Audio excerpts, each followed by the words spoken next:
Learning উৎসবে তো YouTube চ্যানেলে তোমাদের সকলকে স্বাগত। প্রিয় অষ্টম শ্রেণীর ছাত্রছাত্রীরা, তোমাদের সেকেন্ড সাবমিটিভ যে সংস্থার যে প্রশ্নপত্রগুলো হয় সেই সংস্থার একটা প্রশ্নপত্র নিয়ে আলোচনা করবো। ইতিহাস বিষয়ে দেখো 25 নম্বরের যাদের পরীক্ষা, তো তাদের জন্য এটা সংস্থার যে প্রশ্ন।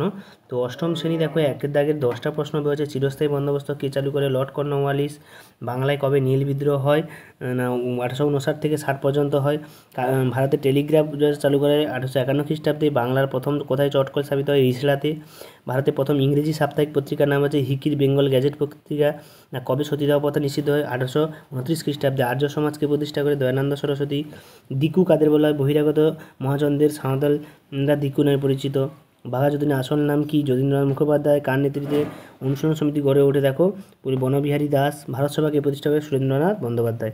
তো বিভিন্ন রকম দিয়েছে এবং দুইয়ের দাগে দেখো 5টা দিয়েছে। 2 নম্বরের 5টা করতে বলেছে। সূর্যাস্ত আইন কি? সম্পদের বহির্গমন কাকে বলে? সভা সমিতির যুগ কি? অবশীল পয়েন্ট বলতে কী বোঝো?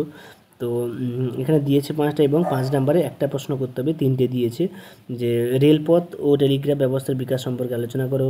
সতীদাহ প্রথা বিরোধী আন্দোলন ও বিধবা আন্দোলন এবং মূল মিলগুলি উল্লেখ করো। বিদ্যাসাগর নারী শিক্ষা প্রসারের জন্য কীভাবে চেষ্টা করেছিলেন তা লেখো। জাতীয় কংগ্রেস প্রতিষ্ঠার ক্ষেত্রে হিউমের ভূমিকা, এবং তোমার মনে হয় কি হিউম না থাকলে জাতীয় কোনো প্রতিষ্ঠা হতো না, তোমার সবাইকে যুক্তি দাও। তো বিভিন্ন রকম এখানে ইতিহাসের প্রশ্নগুলো 2 নম্বরে 5টা প্রশ্ন আছে এবং 1 নম্বর প্রশ্নগুলো খুবই ইম্পর্টেন্ট।